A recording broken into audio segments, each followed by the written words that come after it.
about feeling good about ourselves, we tend to commit the self-serving attributional bias, which is to make internal attributions to take credit for, say something about me when I do well, but when I do poorly, a failure, I distance myself. I deny responsibility. It's not my fault. It's something about the situation. I won my tennis match because I am an awesome tennis player. I have an amazing backhand.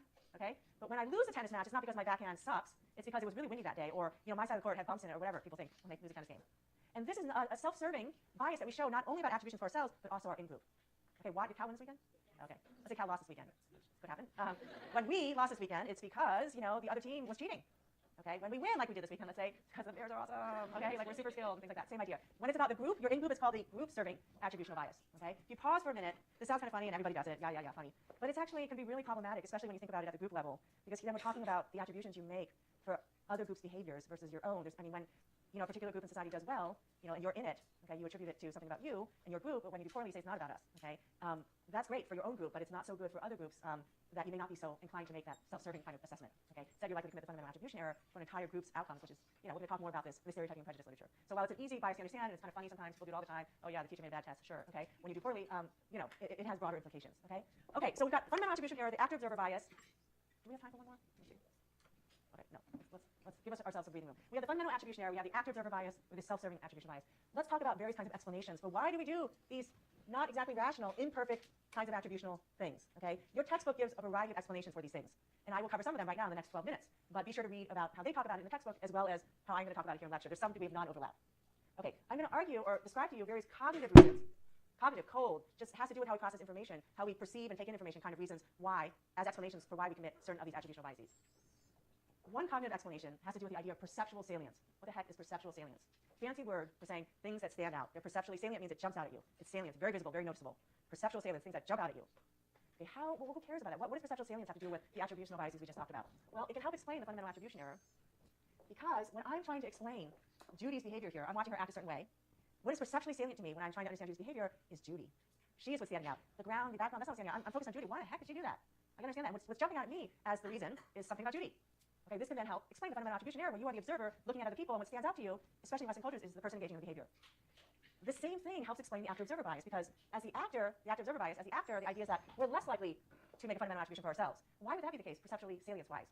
Well, I don't know about you guys, but when I walk around the world, my attention is focused on the world. Okay, I don't walk around with this big mirror, so I'm always looking at myself. Hey, what's up? Like, how are you acting? What's perceptually salient to me is that, because you don't look at yourself, most of us, most of the time. So what is salient to me, just from a pure perceptual standpoint, are things out in the environment. So from this purely cognitive perspective, it's really no wonder that I'd be more tuned to situational, outside of me influences on my behavior when it comes to me being the actor, the behavior I'm trying to explain being my behavior. But when I'm trying to explain your behavior, you are what is perceptually salient to me. Okay? Now, to test that kind of thing is very simple, and there's a clever experiment in the textbook described, but if I was trying to explain her behavior and you made the situation really salient, like a gun at her head or something, I know it's like such a bizarre example, I'm sure it means something about me, but I mean, that is so salient, even though typically the person's salient, but that gun is really jumping out at me, okay? That fits with the perceptual salience thing too. It's not saying you always commit the fundamental attribution error, but typically when you're looking at other people, you're looking at them, and they seem to be the cause, because that's what's jumping out at you. Less true when you're looking at your own behavior, because when you're trying to explain your own behavior, you're looking outward. With me? Okay, so that's one sort of cold cognitive reason. Here's another one, a little bit less concrete, but no less influential. It goes back to the idea that schemas are functional. The reason why I keep pounding that point home, that schemas are functional, thank God we use them, even though they lead to biases, confirmative hypothesis testing, blah, blah, blah, is that we have limited cognitive resources. We are not limitless in our cognitive resources. Okay, many of us can multitask, but even multitasking is shown to not necessarily be good for those who can do it. Okay, we have only so much cognitive resources at any given time. So just as if you only had so much money in the bank, you have so much cognitive resources, you need to be a little miserly. You need to, be smart about how you allocate your limited resources, just like how you would be smart if you only had a limited amount of money. We're misers. We want to be careful with our money. We want to be careful with our cognitive resources. And it turns out, and this is intuitive, making the fundamental attribution error is really easy. It doesn't take much cognitive effort. You act aggressive, you are aggressive. You act shy, you are shy. Okay, it's really efficient. It's cognitively cheap to make a corresponding inference. Okay, then to search for all these possible external attributions out there. Man, you act aggressive, you're aggressive, done, gotta go. Okay, you will read or have read, I hope, in your textbook about this model, two-step model of attribution that makes this exact argument that making that internal attribution is an automatic thing we do, especially in this culture, but potentially universally. It's so easy. You act that way, you are that way. Easy peasy. Okay. Question. Cognitive saving of cognitive resources. It's usually cheaper, especially in Western cultures, to make an internal attribution, cognitively speaking. Yeah. That would be the prediction there. Okay, well, and certainly if you're tired, you would make this error. But even if you're not tired, people argue that we make the corresponding inference first automatically. But assuming you're not tired, you have the resources and you have the motivation. This is all related to controlled and automatic processing, guys. Are you seeing connections here? If I'm motivated and I have the resources, even though I make it corresponding inference automatically, I will put in the extra cognitive effort to make sure I'm doing the right thing. Make sure I'm making the right attribution. Okay, I want to say this person just aggressive because they act aggressively, but I really don't want to make a mistake here because this is too important. Let me make sure. Were there any extenuating circumstances in the environment? Did they just get insulted? Did someone treat them poorly? If you're motivated and you have the cognitive resources, you can correct that initial automatic internal attribution. Automatic control, that's what we're talking about here as well. Okay, it should all be coming together here. Okay, this cognitive miser argument also helps explain the actor-observer bias because it's really easy, cognitively easier and cheaper to cognitively access information about ourselves than it is about other people.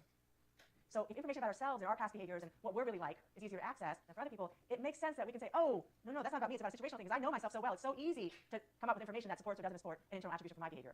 But about other people, okay, not as easy to come up with all their past behaviors, all this other information that you might use to decide whether you should make an internal attribution or not. Okay? An interesting prediction here, and hopefully this is going to help you understand this idea, is that if we're talking about your husband or your wife or your mom or your dad or your twin sibling, someone you know really well, so that it's so easy for you to access information about them as well, the prediction here would be you wouldn't show this active observer bias with respect to them, since if it's just as easy for you to access information about them as it is about you, then you should show the same attributional tendencies for them as for you. And that's what data suggests.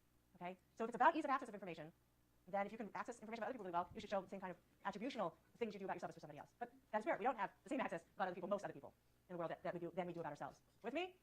Okay. Last slide. This is easier to get. Well, hopefully. Self-esteem. Okay. This was already implicit or explicit in the language I used. Self-serving and group-serving attributional biases about feeling good about ourselves. Okay. Taking credit for successes, for our group successes, for our own successes, makes us feel better about ourselves. Boosts our self-regard. When we deny responsibility for failures, okay, it's not our team's fault, it's not my fault, it's about something in the situation that allows me to maintain a sense of positive self-regard. Okay, easy to understand why we might engage in those attributional biases. Less obvious, but no less powerful, is this second motivational explanation, our last 2 bullet points. Okay, and this goes back to a theme I laid out at the beginning of the semester. We like to feel like we understand the world, ourselves in it, other people in it, because it gives us a sense of prediction and control. Okay, what does that have to do with attributions? Okay, particularly the attributional biases that we talked about. Bear with me. We've got 9 minutes, and we don't need all 9 minutes, so just bear with me. We're almost done. The fundamental attribution error and the active observer bias, I told you how they're related.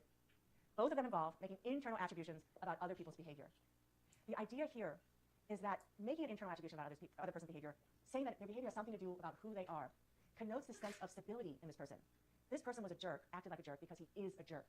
If he is a jerk, that is something about who he is, that means he'll be a jerk in X, Y, and Z situations as well. There's stability in that attribution. There's stability in that inference.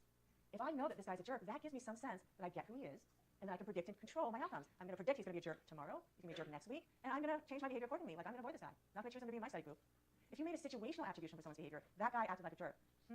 Not sure why. Maybe he had a bad day. I don't know. It doesn't give me as much ability to predict and control how he's going to act tomorrow, because who knows what the situation's going to look like. But if I can make an internal attribution for someone's behavior, this makes me feel like I can predict how they're going to act tomorrow. I can predict, therefore, my outcomes. You with me? Okay, question, first you.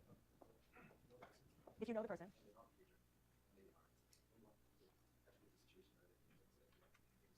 Yeah, absolutely. I mean, if you know the person well, all bets are off. I'm just talking very generally. In general, there are exceptions like that. In general, internal attributions provide you with a sense of stability. But the bets are off when we're talking about people who are close to you, because people who are close to you, we're going to talk about this more later in the semester, they become almost like you, and the kind of biases you show for yourself extend to people who are close to you as well, just like the group-serving bias is an extension of the self-serving bias.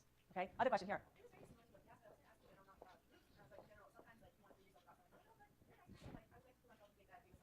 Right. That's just motivated perception. I would say it's motivated by whatever it is because you really want that person, you like the person, and you want to date them or something, so it's driven by that motive. I wouldn't think that the motive there is your desire for prediction and control, because there's a more specific motivation. This is a very broad desire that's driving this general tendency we have to be drawn to person attributions, the fundamental attribution error. Many exceptions. It's very broad. Yeah? Can you train yourself to not make these errors? What do you think? Yeah? What? Of course you can. And the fact that you've learned them here in this class are making them much more accessible to you, and hopefully you will be aware. And you'll be aware of other people committing them, and probably be really annoying to your roommates and friends that you tell them about these things. However, to truly change the way you think, okay, the fundamental attribution error, as you will read again in your textbook, it is this very automatic tendency. And to change that automatic mental, it's basically a mental habit we have. Habits are very hard to change. They're habits. Just like a weird physical habit you have, mental habits are hard to change too. They're called a habit for a reason. They're chronic. They're the default. They're the automatic default response. And the way to override them requires what? Control, which requires motivation and ability, cognitive resources. Woo, that is the theme. Motivation, cognitive resources. Okay? It requires controlled processing and repeated practice, so that doesn't become the default. Something else does. Okay? Other questions? Okay. Good luck studying, guys. I'm at office hours right now after class today. Then tomorrow, several of the GSIs will be available at the review session.